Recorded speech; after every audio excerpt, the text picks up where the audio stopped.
Hi, this is Dr. Karen Wilson Starks, your host for The Voice of Leadership, the show for business executives and global corporations who appreciate a biblical perspective on life and leadership. You are listening to our Fab 500 series featuring some of the best of our 500 episodes and celebrating the 30th year of Trans Leadership Inc.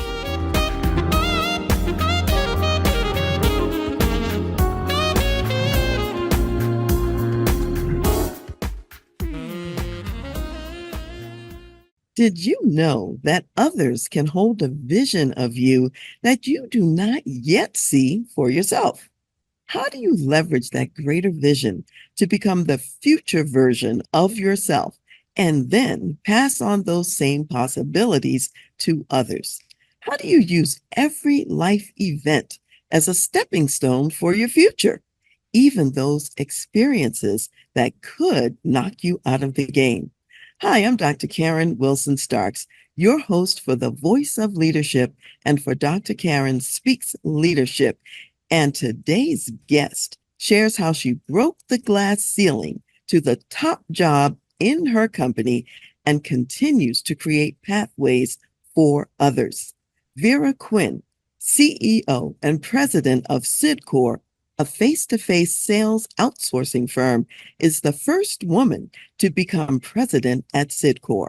She has taken the company to 300% growth through her business savvy and people-centric leadership. Vera creates compelling opportunities and fosters growth and potential in others. She also creates a positive culture of learning, development, entrepreneurism, hard work, and fun. In addition to paying success forward at Cydcor, Vera also elevates lives in the country of Belize through her nonprofit organization, Liberty Children's Home. Liberty Children's Home provides 53 children with a safe place, daily school, 3 meals a day, and caregivers that care. Vera's global powerhouse success is from a combination of love, wisdom, and leadership. Welcome, Vera, to The Voice of Leadership and to Dr. Karen Speaks Leadership. Dr. Karen, thanks for having me. What a nice introduction. Oh, I'm so glad you like it. You are really a person who, how would I say, inspires me at the heart level. So your introduction had to include some aspect of that as well. Thank you. I appreciate being on the show. Thank you. Great to have you here. So let's jump in. Some people may not have heard of Cydcor. They may not know what your company is about. So let's start there. Tell us a little bit about what Cydcor does in the marketplace. Who in general are your customers and how do you add value to them? So in general, companies hire us. Think about us like a broker. They hire us. We have access to an independent network of sales offices, and we acquire customers or customer information or customer interactions for them. We focus on the telecom, energy, business supply, merchant processing businesses. You know, I think what sets us apart as a company is the way in which we partner with our clients, the way in which we partner with our network, and how we approach customers. We call it our special sauce or wowing. Well, say maybe a word or two about what that special sauce looks like. What's a little bit different about how you leverage the relationships, how you partner with people? Our belief is that the customer experience is the most important experience for any brand. How you approach a customer, how you talk to them, how you explain a product or service. We do it in a way that protects a client's brand with the utmost professionalism. The way we teach our people, we tell them, think about it like your parents or your grandparents' business. How would you talk to a customer if it was your parents' or grandparents' business? Then when we acquire customers, we want to do profitable customers. It's not just good enough to get a yes and execute a sale. We want a customer that's going to stay on our client's platform for a really long time. We want them to be a customer of theirs for as long as possible. And then the third thing, if we're your outsourced sales arm, you need to depend on us if we give you a number, if we tell you we're going to open up a market, if we say we're going to have 200 salespeople on your program, you have to be able to count on us. We have a saying in our business, we underpromise and we overdeliver on everything we do. So you've been describing the customer as maybe as though it's one, but in a sense, you have at least two customers. Isn't that correct? We have three. And actually, I would say four, probably. So the Okay. first customer we have is the client. This is the brand that engages us and says we would like a sales force to be able to speak to people. So that's one customer. Then we have a customer, and that's our independently owned and operated sales offices. The people who operate those businesses, the entrepreneurs, and all of their sales reps, they're our customers. We act as the back end infrastructure for them. So we need to make sure our customer service there is on point. Obviously, the end customer we talk to at a door or at a business or in a retail setting, they're our customer. And then I would also say that the people who are employed by Cydcor, they're also our customers. They expect, as they interact with Cydcor, a certain experience. They expect us to come through on the commitments that we made for them when they joined our team. I love that. I love the fact that you're looking at it comprehensively, not just in one dimension. So tell us just briefly, a brief history of Cydcor and how long the company's been in business. So we just celebrated our 30 years. Yeah. Congratulations. Thank you. Our 30-year anniversary.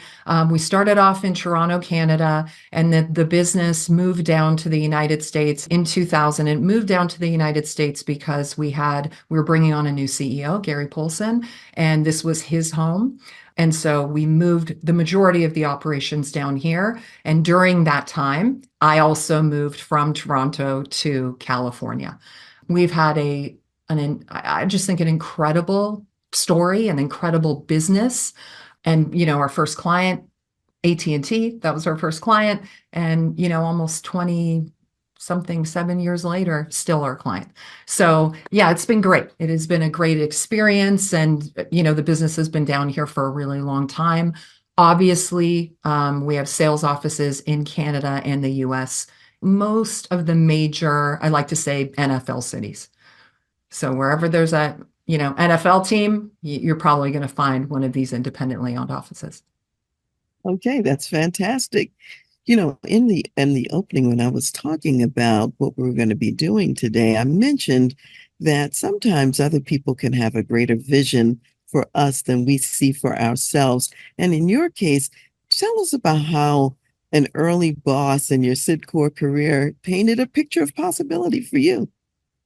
Dr. Karen, when I was in Toronto, I had, my own business at the time, and I was working with Cydcor. And Gary Poulsen, the man I mentioned, he was going to move the business down to the US, to California. While my father was an entrepreneur, I didn't really have access to people like Gary. He was a great businessman. He'd already had a business, sold it. And so now Cydcor was the next thing. I thought, I'm not going to get this kind of experience working side by side with somebody who has this kind of business acumen, who has this kind of integrity. And I came down here on a 3-year work visa. As my visa is expiring, Gary and I are speaking, and he's like, what are you thinking? What are you going to do next? Are you going to renew the visa? Are you going to go back? Now, I'm from Eastern European immigrants. We do not live far away from our families. That's just not normally how we live. I was just in Toronto. I saw my parents, my brother, and my sister who live 1 block away from each other. That's how we organize ourselves. And I said to Gary, I'm going to go back. My whole family's in Toronto, and I'm going to go back. And he asked me, he says, have you ever thought about leading Cydcor? And I said, no, no. The thought actually never once crossed my mind. But when he said it, you know what happens, a seed gets planted. And then I said to myself, who do I need to become? What do I need to learn to be able to run this kind of business? And, I spent the next 17 years almost gathering my skills to put myself in this position. Now, that's an interesting comment because 17 years can sound like a long time to people. So tell us a little bit about what you experienced in that 17 years, and maybe what were some of the experiences that most prepared you for being the president of the company? Yeah, I mean, there's so many. I mean, at first I came in here and I was doing operations. And candidly, I didn't even know what operations was. What is the operations of a business? What makes a business tick? Okay, I had to learn that piece. Finance, if you want to be a great CEO and president, you have to understand how the money works. How do we make money? How do we make more money? What does profit mean? Where do you invest in your business? How do you think about strategy? I didn't have a lot of experience with clients and negotiation. I needed to go pick up those skills and learn them. I took a lot of courses, and I'm in Southern California, so there's some amazing schools here. And I took a lot of courses. And then practically, I had to go put myself in front of a client. How do I talk to a client? How do I ask them what they need from Cydcor? How do I deliver that while asking and getting what we need in order to deliver and have the best outcome for our people? So it was almost like every year there was a plan, whether, okay, operations, finance, technology. How do you deal with a bank, right? How do you do that? Oh, what about people? How do you create culture? How do you develop a team? How do you build a team? How do you attract talent? So, yes, 17 years sounds like a long time, but I think to run a great business, it's going to take you, well, it took me, might not take everybody, but it took me a while to make sure, do I have the skill? Am I practicing the skill? Can I get the outcome that I want? And certain things came easier for me, and certain things I needed to work harder at and put more time in. Well, I really love the way that you describe the comprehensive skill set that's necessary to be president. You have to understand what the business is about, how it makes money, all those things that you mentioned. And that way, you'll be in a position to add value in a higher way and at a greater level. And it's good that you had a long-term perspective on it, that for what you were going for, 17 years wasn't really very long when you think about it in that way. When you started, you had to move, like you said, from your home that you were raised in Canada, leave your family, and you were also a single mother with a 6-month-old, I think he was at the time. So how did you make all that part work, being a single mother in a foreign country, on your own? My parents are something else. They really are. I remember saying to them, I think this is the opportunity of a lifetime. And they were like, you can't, what? I said, I don't think without big risk comes big reward. I have absolutely no idea what's going to happen, but I guarantee you, if I put 3 years of my life into this, I'm going to learn things I'll never be able to learn if I was just walking through my life. So that was one. My mother says to me, sounds great. Sounds like you cannot turn this opportunity down. You should do this. Stephen, my son, she said, Stephen will stay here with us. You'll go, and then you can come see him every month. I said, no, that's not what we're doing. Absolutely not. And my father at the time, he was just transitioning his business. He was getting a little older, didn't love laying under cars anymore, right? He said, I'll come with you. I'll come with you. I'll be your support for Stephen, and you can do what it is that you need to do. And not only did he, I don't think my parents do too well without one another.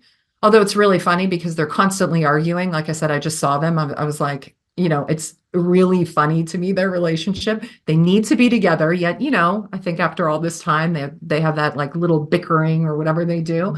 And my mother said, well, he's not going to go without me. I can't. I'm not. And so both of them came with me. And that's exactly what they did. They helped me. I would not be where I am if it wasn't for my parents and how they invested and how they showed up. That is really phenomenal that they were willing to build themselves as a support team and support system around you. And you weren't really alone in that sense, which is great because many people don't even think about that kind of a solution as an option and as an alternative. When you're getting ready to do something big, you can take some people with you Take in some your people with you. personal life in order to make it happen. So I love that. That is an excellent part of your story. Now, when you think about what you're doing at Cydcor now, how would you say that you use this vision casting approach to benefit people, other people in the company at this point? We have a really strong compass of who we are, We're an extremely entrepreneurial business. The business is about creating opportunity for people. This isn't a business where we want to, sell in 2 years and make the highest profit. What we say is, we want to be around for generations. This is a business we want to last for a long time for the people in the business. That kind of framework, that foundation is really important. Now, I'd like to tell you that I'm the person that comes up with the vision. That's just not how it works. We have a lot of really smart people at Cydcor, and we have a lot of really smart people in the field in our sales arm. And we come together and we say, okay, what do we want to accomplish in the next 3 to 5 years? Where can we add the most value to our people, and where can we add the most value to the market? What is our unique core differentiators? What are we going to spend our time, money, resources on for the next 3 to 5 years? And that's developed with a group of people.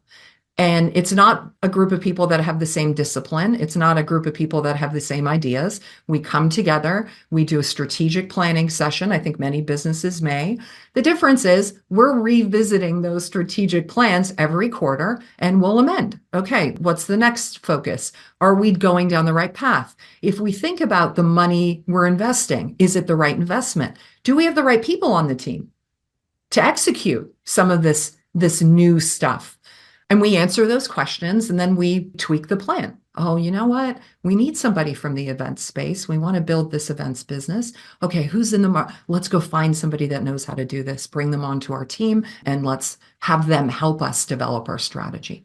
So when I think about the foundation of the business needs to be there, and that's always, what are we doing for who? And then the how is, okay, what's the strategy to get there? And I think certain times in Cydcor's history, our strategy has been dead on, and certain times we've tried things and, it hasn't worked. And we come back and we say, okay, how do we do this better, differently? Or, hey, we went down this path. This actually isn't the right path. Where do we need to pivot to? I love the fact that you really are involving the people in the organization in developing the strategy. And in my experience, very often the how-to comes after you've put a stake in the ground and you've decided you want to do something, then you start figuring out how to do it as you go along the way. And to what extent do you see yourself sometimes maybe seeing a person in the company and saying to them, have you ever thought about doing such and such or being such and such in the future? Because maybe they haven't thought about it, just like you had thought about being president when your boss came to you. Yeah, we do it a lot. We have development plans for people. When you come into Cydcor, we probably give you 30 days to, figure out where you're at, and we teach you about all the departments and just the business in general. And then your manager is responsible for sitting with you and saying, hey, what are your bigger goals? Sometimes people are super clear on what those things are. Sometimes people are super not clear on what those things are, depending on their confidence and really probably their family of origin. Some people think really big because that's the way they were raised. I find a lot of people, they think they can't do as much as they can do. And so then we sit. What are the skills you want to learn? What are the experiences that you want? We're an organization that looks internally before we look externally. We think about talent as, if you have the cultural makeup, it's the culture and the traditions of the team that is going to get us to the next 30 years. So if you have that, if you're an ambitious person, you are willing to do the work, right? If you come in entry level at Cydcor and you say, hey, Vera, one day I want to run people services. Awesome. What are you willing to do to hit that goal? How much work are you willing to put in? What are you willing to learn? Are you willing to push yourself out of your comfort zone? And as long as we know people's goals and we know how hard they're willing to work for them, our development plan process should be pushing them. Get out of your comfort zone. What did you learn? You made a commitment to do this class. How are you doing on that class? You made a commitment to go and shadow X, Y, or Z to learn this. How's that going? So we do a lot of promote from within, And the people are doing the work to go get the skill or get the experience. Now, I do want to say this as well. There are certain skills. We don't have the time to ramp you up. We need that brain now. So what we do is we'll recruit for that brain outside of Cydcor, bring them into the business, and then partner them with certain people at Cydcor so that their knowledge also our people at Cydcor get access to that knowledge. Like one of the things we're talking about right now, AI. There's nobody sitting in my business that knows everything about AI. It's going to be very important. It is very important. It's going to be more important. We're looking. Hey, who should we be hiring? Who should be consulting with us? Who should be educating us on how we can use these different AI strategies in our core business? So that would be an example where I'm not going to wait until somebody ramps up. I'm going to have to go outside, and that's okay because that person's going to make us a lot smarter. Oh, yeah. And I think when you do those strategic hires like that, bringing in expertise you don't have already, that becomes yet another learning opportunity for those who are already in the company. So no matter which way you go, people have a chance to grow, develop, and get into new places as a result of your people-centric leadership. And that promoting from within is really inspiring to people because they realize I can do something else. Something else is a possibility. What else would you say is maybe the core of your people-centric leadership? Because you're always looking ahead, helping people look ahead about what they can do. You're promoting from within. And what else are you doing that inspires people to stay there? I think at the core, if you really think about it, what do we actually get done without people? Nothing. So if you want to be a competitive workplace, if you want to be a competitive culture, the people are the thing that they drive the business. So whether it's all of the people in our independently owned network, what are we doing to develop them? That whole piece of our business, super entrepreneurial, super promote from within. You have to start at entry level in order to run one of these sales offices. The whole basis of the business is how can we recruit amazing people? And then how do we teach them the skills to be amazing entrepreneurs? That whole business only grows through people. So all our systems are set up around how do you get the best out of people? How do you give them the best opportunity? How do you give them the best trainings? How do you give them the best experiences? And then, unfortunately too, how do you push them out of their comforts, the best challenges? Because that's, I think, how we learn the best. But everything we do, I don't make a product, right? I'm not manufacturing anything. My whole business is people.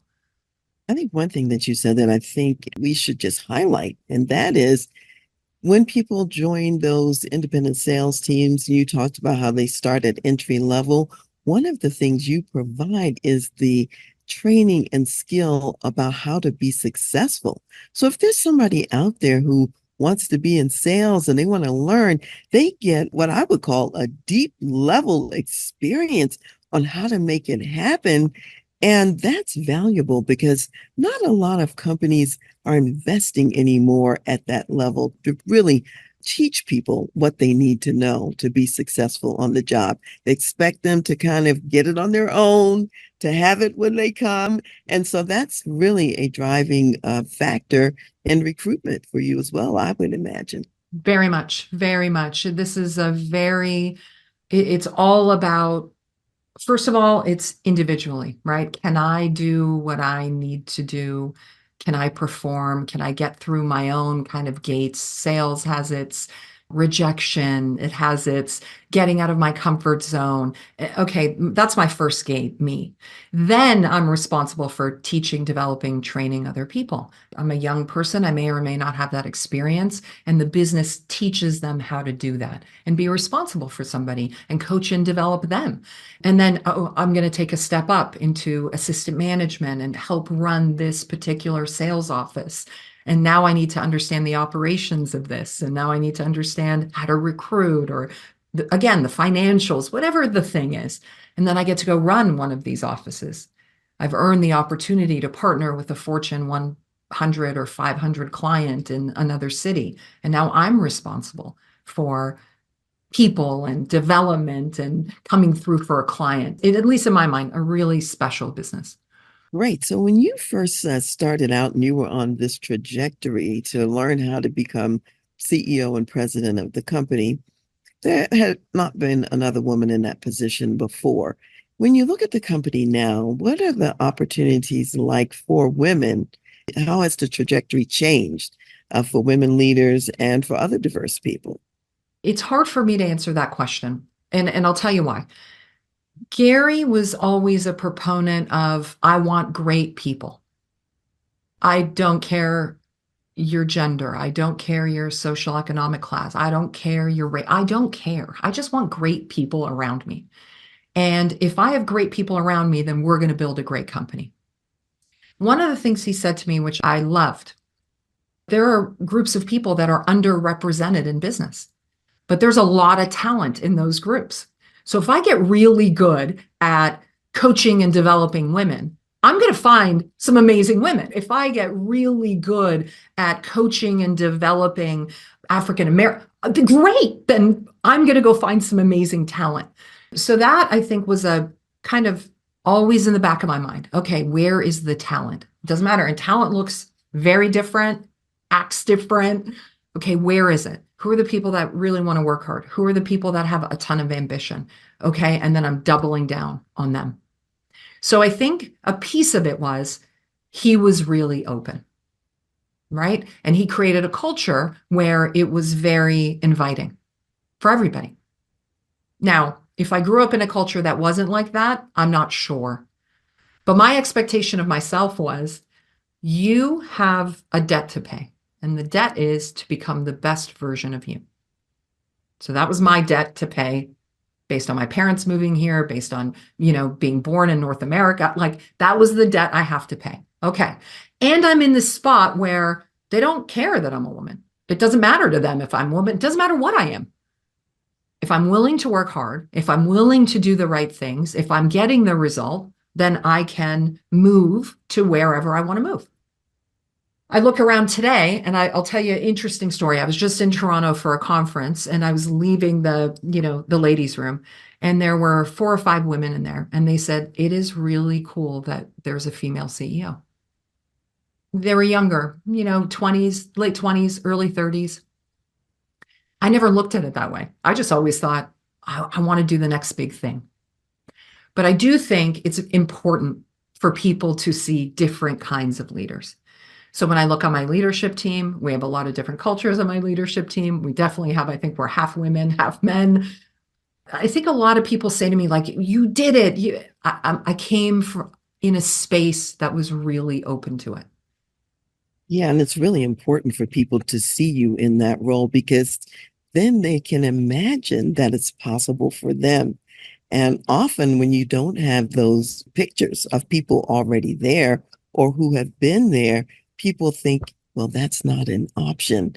And so, thankfully, you decided it was an option for you. And now others are looking at you and saying, I could maybe do that one day. So, yeah, it is crucial, important that you're in that place. And when I look at our field leadership, we have incredibly strong, amazing female leadership, right? So that they have those examples of, wow, look at Brandy or look at Julie or look at Rebby, like these Holly. I mean, just incredible women leaders. And again, a lot of us, we came up in the business together. So as we were all succeeding, it's like, yeah, we can do this. Great. Now, you mentioned earlier that your father was an entrepreneur and that he was working on cars as his business. What did you learn from him as you were growing up and seeing him run his business? Yeah, again, just saw him this weekend, so I'm smiling, right?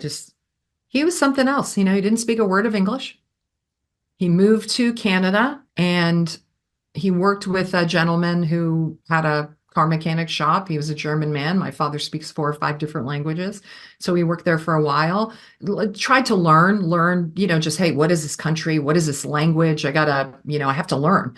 But I can, work with my hands and fix a car. So this is a good place for me. I can provide for my mom then and, his future family.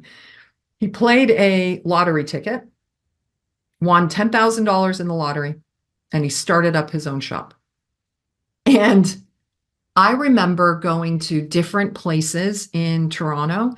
There are really ethnic communities. So there's the Serbian community, which, former Yugoslavian, that's what we are. My father speaks the language. He could recruit customers. Hey, want you to come to the shop? I'm an honest guy. If you have any issues with your car, I'm here. I want to build a business for a long time. I'm not going to rip anybody off, because there's that stigma around, got to go get my car fixed. This is going to cost a fortune. So first, hey, how do you approach customers and how do you take care of them? I think that was a big lesson. My father would work on Sundays when people's cars couldn't get fixed. The car's broken down. He'd go to their house, he'd fix their car. Service. Hey, how do I build a business for the long term? I got to serve them. We all worked in my dad's business at some point in time, like all of us. I have two sisters and a brother, and we were all in there either pumping gas or sometimes bringing him tools or repainting, whatever. I mean, we were in that business a lot. So my father, hard work. What does it mean to work hard? We didn't see him 6 days a week. He was gone before we left. He came home at night, normally after dinner. My mother was home with us. Okay, hey, you're going to take care of your family, feed your family, come through as a provider. You got to work hard. And he created this business that had long-term customers. He had employees that he was responsible for. I'd watch my father get excited when those people got old and they got married and had their own kids, and he was a part of their lives. So he taught me a lot. And then also how to be part of the community. He had his shop where it was for a really long time. It was, S&J Auto, Steve and Jovan for my brother, S&J Auto, and people in the neighborhood knew who he was. People would just come by and bring him a coffee. So it was the way he thought about, how do I take care of these people? How do I serve these people? How do I go the extra mile for these people? How hard he worked. I mean, so many lessons. He was a really tough guy. It sounds like you got a picture of what people-centric look like just from watching him and being willing. I mean, I'm thinking about going to the person's house to fix the car, going on a Sunday. I would love to have a mechanic like that right now. And so that was certainly providing a distinctive that probably most shops really didn't offer. And he could also speak the multiple languages to be able to reach out to the different ethnic communities as well. So there was a lot in there. And with you as children being in the shop, you're learning those values almost just it's rubbing off on you just by being in the ether and being in the environment, if you will. Oh yeah, and there was no we needed to know what the tools were. Bring me the tool, and there was no sauntering around. Like you go get the tool, bring it to him quickly. There was no he was like, hey, we're working. And when we're here, we're showing up here. People aren't watching you just hang out and read. We are here. We are here to do something. And that hustle, that intensity, I think that was another big thing I learned from him. If you're going to be somewhere, be somewhere. You've said multiple times that your family, was an immigrant family. What else would you say were part of the values that were transferred to you just from the immigrant background that you think also serves you today in how you lead? Again, drummed into my head from a young age was, you will do better than we did. Mhm. It is your responsibility. We came here, we left a communist country, we came here to give you guys a better life. You couldn't not work hard. You couldn't not perform. You couldn't not show up. Lazy. I just and across my cousins and my aunts and uncles, I mean, the same. They all did the same. And you're going to live a good life. Like you're going to be a good person. So they were really hardcore, very strict. I learned community and family. I mean, we'd fight amongst the sisters, obviously, we're a year apart, right? So we'd fight amongst each other. And my father would say things like, this is your family. You have to have each other's back. So I learned that from them, and just how you show up for the people that you love or that you call family. My father also had this saying, hey, there's family, blood, but then there's also the people you choose to be part of your family. You show up for them too, whether your friends or your community or the people you make commitments to. But I will tell you, Dr. Karen, I think one of the most important things I learned was probably from my stepmother. My mother passed away when I was 4 years old. And my father got remarried a year later, and my stepmother had a daughter, my older sister, Jackie. My father had myself and my younger sister. How she took me and my younger sister in, how she cared for us, how she treated the three of us the same, how we grew up having the same things. There wasn't favoritism. That to me is probably, now that I have perspective, I've already, I've raised my son. So I don't know that I could have done that. I'm not sure I could have.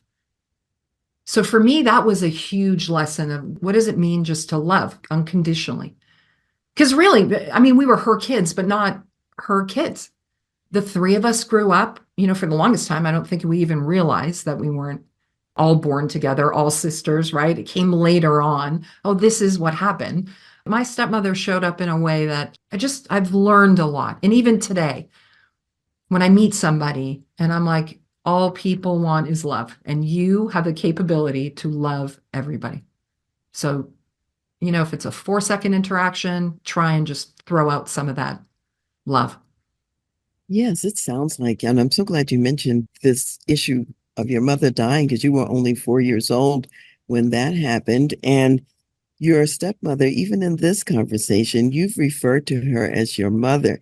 So she did a great job of really treating you truly like a daughter, such that you honor her with the name mother as well. So that says it all in terms of the legacy, I guess, that she's leaving through you and how she showed up in your family. And you're passing that forward as well, because that whole thing of love and what your father said about choosing the people who you want to have around you as family and community, you're doing that in the business also. So you're bringing that same spirit to Cydcor that you had in your own family as well. That's a beautiful story. I love that. Thank you, Thank you. for sharing that part of who you are as well. I want to dial back just a little bit to earlier in your career at Cydcor, because you also had to go and knock on some doors as a salesperson. And we learn a lot from being in the trenches, so to speak. So you learned a lot about what to do and what not to do, how to show up, how not to show up by knocking on those doors and having some experiences. So tell us a little bit about that too. It's interesting. I think now knowing what an introvert and extrovert is, I don't really have a problem talking to people. I think I'm super curious. I like people and I want to know their stories. So the whole interacting with somebody, I don't think that was hard. Now, people saying no to me, that was really hard for me. And I think it's hard for a lot of people. You take it personally. All of these doubts. What if I can't do this? What if I never figure this out? What if nobody will ever buy something from me? What if I am terrible? What if, what if, what if? And I think one of the biggest things I learned was how do you quiet those voices or change your paradigm? It was a really big lesson for me. I remember, people would say no, and a lot of people are more people are going to say no than yes. That's just reality. So, how do I deal with that kind of rejection? How am I going to let that person or that no impact my day? And I think that's, again, one of the things that makes the business really special. You got to fight through that. Now, you do find a way to reframe it, which I did too. Every no brings me closer to a yes. That was every no I hear brings me closer to a yes. But a lot of people, they get stuck in that no. They get stuck, they get knocked down, and they can't recover. And I think what the field taught me was you have a bad day, tomorrow's another day. You control the controllables. And one of the things that you can control 100% every day is your effort and your attitude. I control my attitude and I control my effort. Nobody can take that away from me. And I was like, that's cool. Then we have these 8 great work habits. Be on time, be prepared, work a full day. So I learned in the field how to be great at life. How do I want to, hey, be on time. Don't be late. That's something you can control. It is one of the simplest things to do. When you make a commitment to be somewhere, be there. Oh, I could do that. Well, 30 years later, that's a pretty big habit of mine now. Be prepared. Don't just show up, and we couldn't. You can't just show up for a day when you're going to go in the field and talk to customers without your territory being mapped out. Well, I can't just show up to my day as CEO or mother or spouse or community and not have a plan. Oh, so that was something I learned 30 years ago that helps me today. We have a habit, have and maintain a great attitude. Okay, well, yeah, things are going to happen. You're going to get cut off.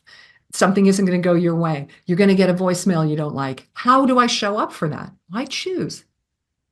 So the field to me was probably one of the best teachers. And today, when I think about the things that I focus on, those 8 great work habits, I don't know, it's just how I show up. It's just a way for me to live. Now, learning them when I was 20 years old, super helpful. Yeah, you learned early, which is a wonderful thing. And I love a few things that you said. One, you learned about how to live life, not just how to show up at work. These habits are relevant for just how we live in the world. You also said you learned how to reframe things so that what you could look at negatively, like let's say 20 people say no and it takes 50 to get to yes. I got 30 more to go. I'm closer to it. To be able to reframe that and to say that and to restart the dial. So every day you're starting fresh, you're starting anew.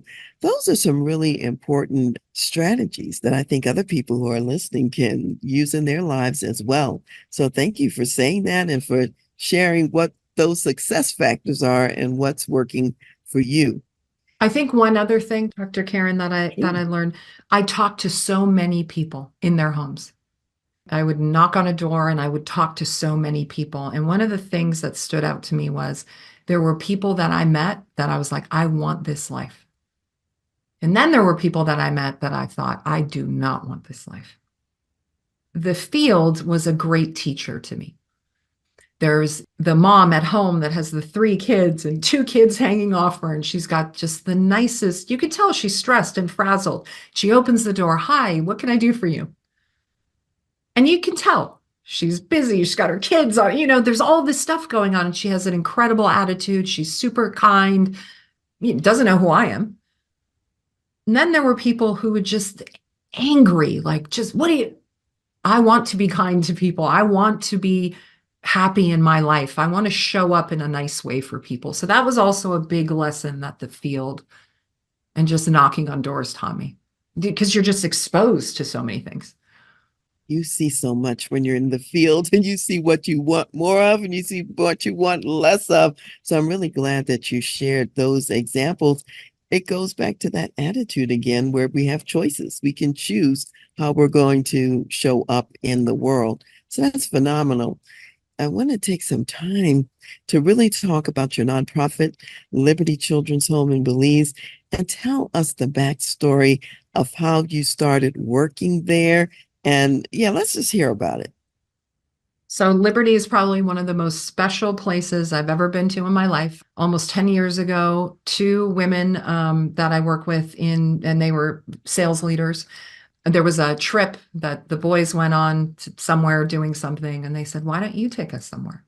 And at that time, my son was 13. I'm working a lot. I said, "We're not going on vacation. That's not what I'm doing." One of the leaders, Rebbe, said, "Would you be open to volunteering?" For sure, 100%. Then we did have this plan where we were going to go and volunteer for 5 days and then go hit up a resort for 2 days because I felt like I could sell that to my husband really well. But we didn't do any of that. We went to Liberty. We were there for, I think, 7 days, 6 nights, or the opposite, or however that word. And it was unbelievable. Unbelievable. These children are in this home because they've been abandoned or abused, or their families can't or won't or something take care of them. And a few things. One, if you go there and you don't fall in love with all these children, I mean, I guarantee you it will happen. 2, gives you such an appreciation for where you are in your life. And we were there in October, and the kids were, as we were leaving, were crying. We never ended up going to a resort. We stayed there the whole time because the weekend was when they were home from school. So we thought, we're not leaving now. We could be with them for 2 full days and play with them. So that's when we stayed. And they said, "Will you come back?" And the 3 of us said, "Yes, we will come back." And they said, "Everybody says that." So we booked tickets. We were there in October. We came back in that December for Christmas. And then every year since, except for those COVID years, we've probably gone 3 to 5 times a year. I take people from my business. I take people from, YPO, which is an organization I belong to go and come and help out, whether it's paint or do gardening or do homework with the kids or, hey, there's a big project we have to do. I just think having that perspective of we're so lucky, or I feel so lucky about the life I have. But these children have so much love. All they want to do is hug you. All they want you to do is pay attention to them. And your reward is, a hug or a kiss or a smile or let's play a game or dancing. Yeah, it's changed my life. It's just changed my life. I think what's really beautiful in the story is that a lot of times people will go to other countries where there's a great need and they think that the service is really going to be one way. And what you've described is there's mutual benefit. You're there serving, and then the children are also giving back to you. And that's a really beautiful story as well. And tell us a little bit about what the impact was on your son when he went with you as well.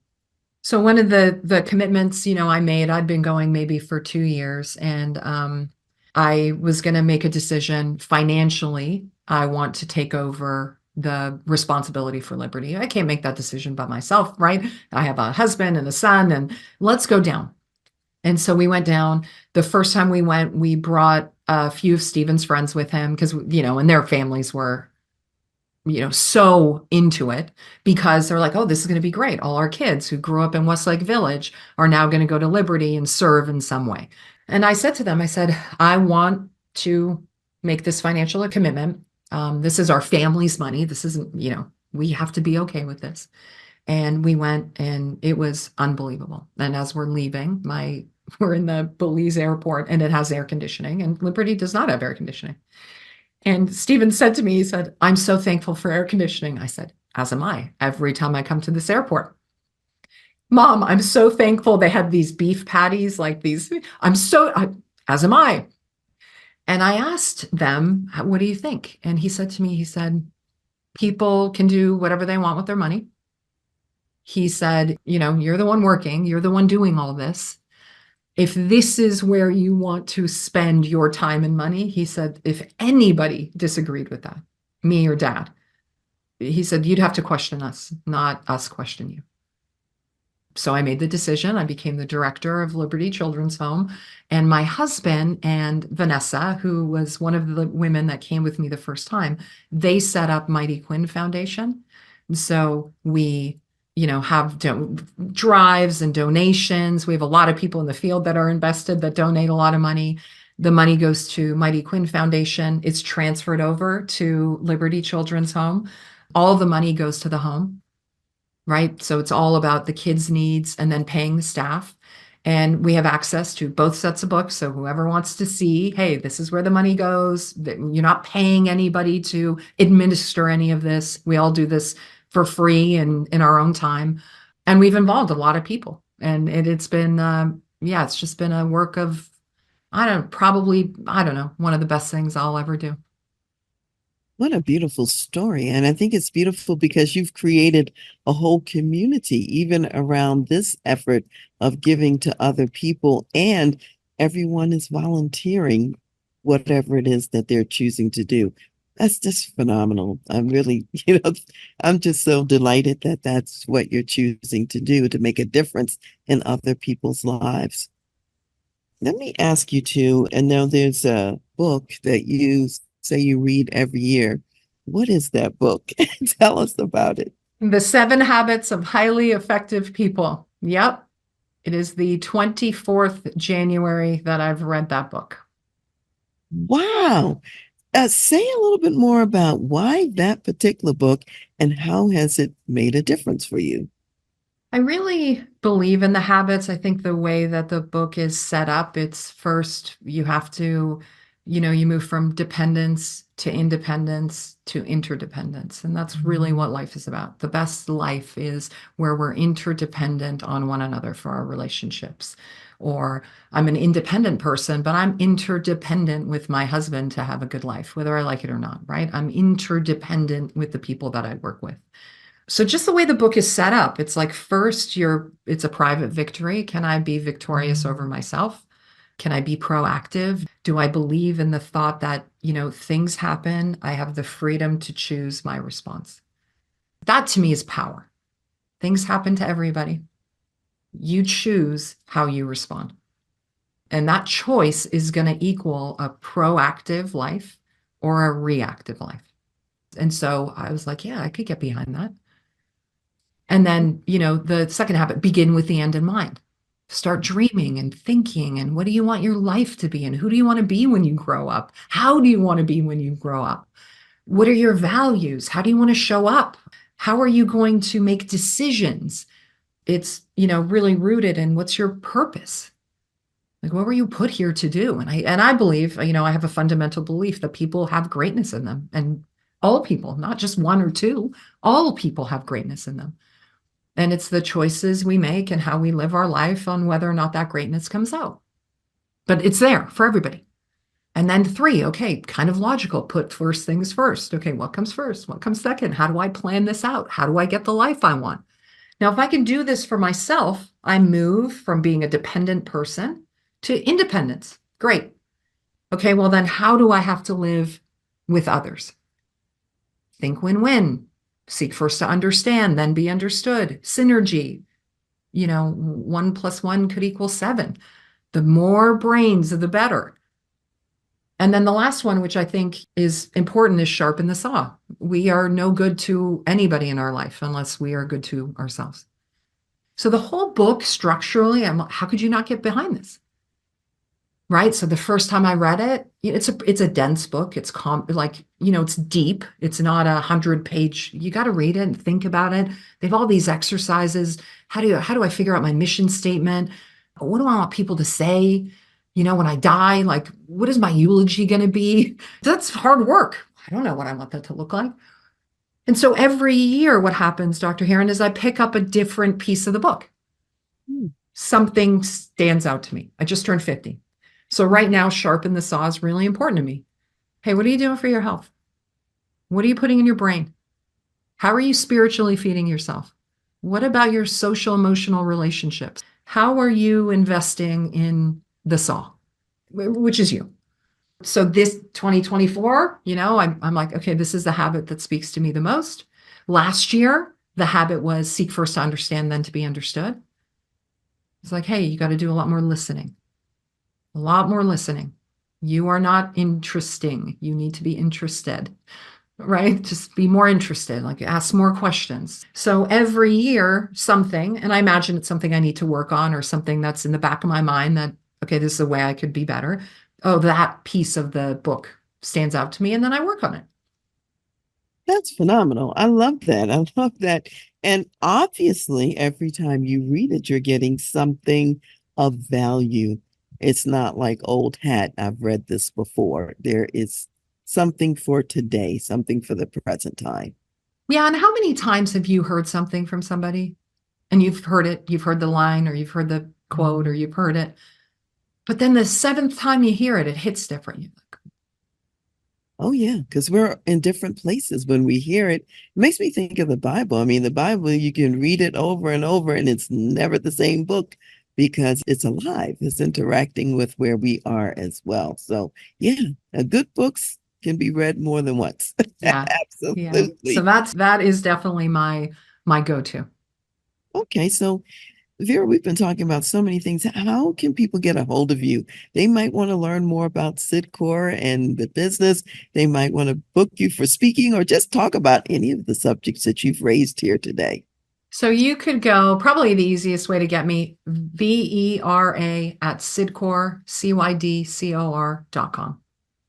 If you're not comfortable with like hey, I'm going to go direct, you can just go on the website. We have a contact page. You can type something in and I will definitely get the message. Okay, Yeah. Vera, thank you at Cydcor. Thank you for Vera. All right, thank you so much for sharing that with others.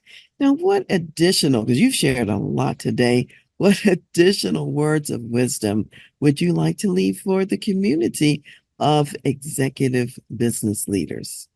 I have found that the more I give people chances in my business, the more I believe that they can, the more that they step up and they do that thing. I'm always inspired and surprised by how much more people can do rather than thinking that they can do less. If I'm talking to executives, it's like give people a shot, give them a shot, and they will surprise you.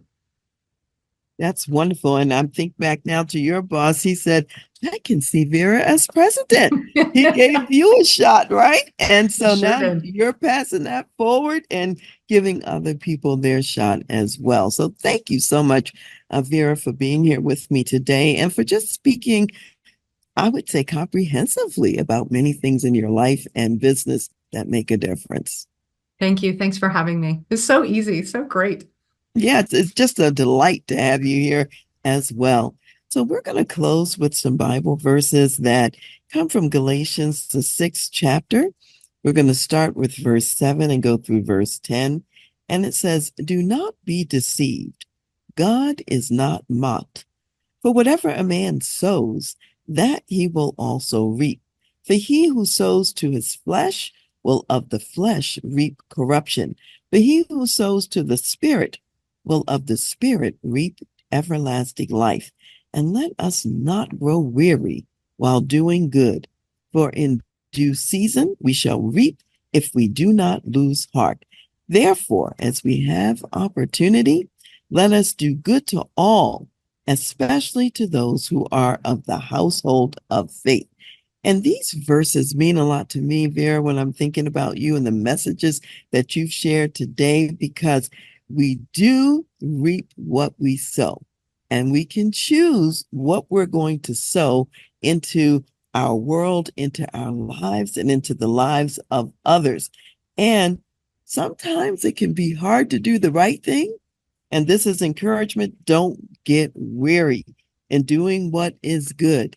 Those children in Belize, for example, not all of them will make some better choices or have better opportunities. However, more will than would have if you weren't there on the ground. So we just want to realize the harvest sometimes comes in a little bit later. So if we have opportunity to do good to everyone, then do it.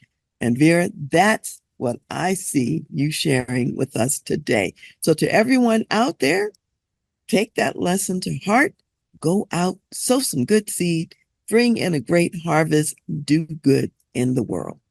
Thank you for being here. See you next time. Hi, it's Dr. Karen here today, and I want to tell you a little bit about Spirit Wings Kids Foundation, a 501c3 nonprofit organization, and it's an organization that provides profound services for orphans and for widows and families across the globe in many ways, and especially in the country of Uganda. So today I'm speaking with Donna Johnson, who is the founder of Spirit Wings Kids and also a board member. Donna, tell us about some example of the profound work that you're doing in Uganda. Oh, thank you, Dr. Karen. We were just there a few weeks ago, and it's incredible. It's more than an orphanage. We have a soccer academy that keeps the boys off the street. We have a widows program that matches them with children. And it's just a thriving network of really entrepreneurs. And it's just been such a meaningful blessing to see the work that we're doing there. You know what, Donna, what I love about what you said just now is you're really talking about their whole lives. You're creating families between the widows and the children. And you're also making sure they have recreation and something to do with the soccer academy. And you're looking at the job situation and the entrepreneurial aspect. And as a businesswoman yourself who's very successful, you're right in line with being able to make that difference.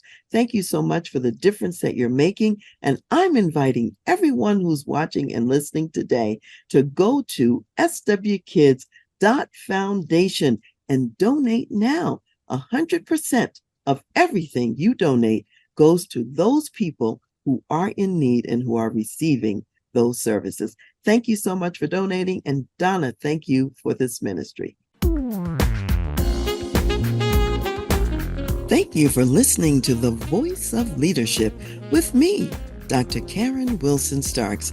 I am also your concierge executive leadership advisor for when you need to make tough business decisions, lead change, create a positive and profitable company culture, develop an enterprise-focused executive team, or prepare for leadership transition and succession. Contact me at Dr. Karen, at transleadership.com. Also go to my website, www.transleadership.com, for more leadership resources.